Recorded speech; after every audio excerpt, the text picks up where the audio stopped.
গল্পটা উপকূলীয় এলাকার মানুষের, যেখানে জীবন এখন সুখ দুঃখের বেলায় ভাসমান। ভাঙ্গাগড়ার খেলাই যেন এখন তাদের নিত্যসঙ্গী।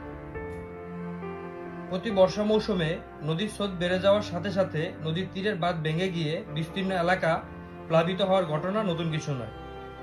বলছি কায়রা উপজেলার কায়রা ইউনিয়নে রায় নদীর তীরে গড়ে ওঠা মুন্ডাপাড়ার কথা। প্রাকৃতিক দুর্যোগ, অর্থনৈতিক সংকট ও অবকাঠামোগত অভাবের কারণে যেন এক দীর্ঘস্থায়ী সংগ্রামী জীবন পার করেছেন এই এলাকার সংগ্রামী যোদ্ধারা। শুধুমাত্র বাঁধ ভাঙন নয়, বন্যা, জ্বর, জলোচ্ছ্বাস প্রায় রায় নদীর তীরে গড়ে ওঠা এই অঞ্চলকে বিধ্বস্ত করে ফেলে। নেই কোনো সুপেয় পানির ব্যবস্থা, যার প্রধান কারণ হলো লবণাক্ততা।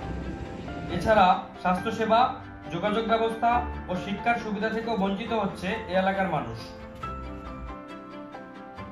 তবে উন্নয়নের নতুন ছোঁয়ায় যেন একটু একটু করে জাগ্রত হচ্ছে এই অঞ্চল। সুন্দরবনকে কেন্দ্র করে কায়রা উপজেলার কায়রা ইউনিয়নের মুন্ডাপাড়ায় তৈরি হচ্ছে পর্যটন কেন্দ্র।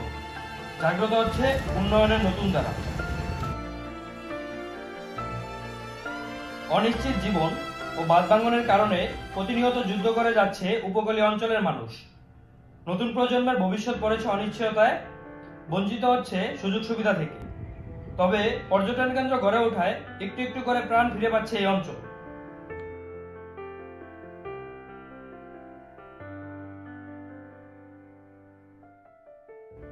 উপকূলীয় অঞ্চলের মানুষের জীবন গল্পে হয়তো সুখ আছে দরজার চৌকাঠে, জানালায় হয়তো ছেয়ে আছে দুঃখটাও।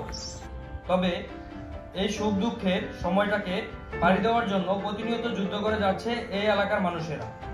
এই এলাকার মানুষের দুঃখ দুর্দশা থেকে মুক্ত করার জন্য দৃঢ় বাঁধ নির্মাণ, দুর্যোগ প্রতিরোধ ব্যবস্থা গড়ে তোলা সহ কৃষি উন্নয়ন, সুপেয় পানির ব্যবস্থা করা, স্বাস্থ্যসেবা নিশ্চিত করা, শিক্ষা ব্যবস্থা উন্নয়নের পাশাপাশি সমন্বিত উন্নয়ন পরিকল্পনা নিয়েও সরকারের এগিয়ে আসতে হবে।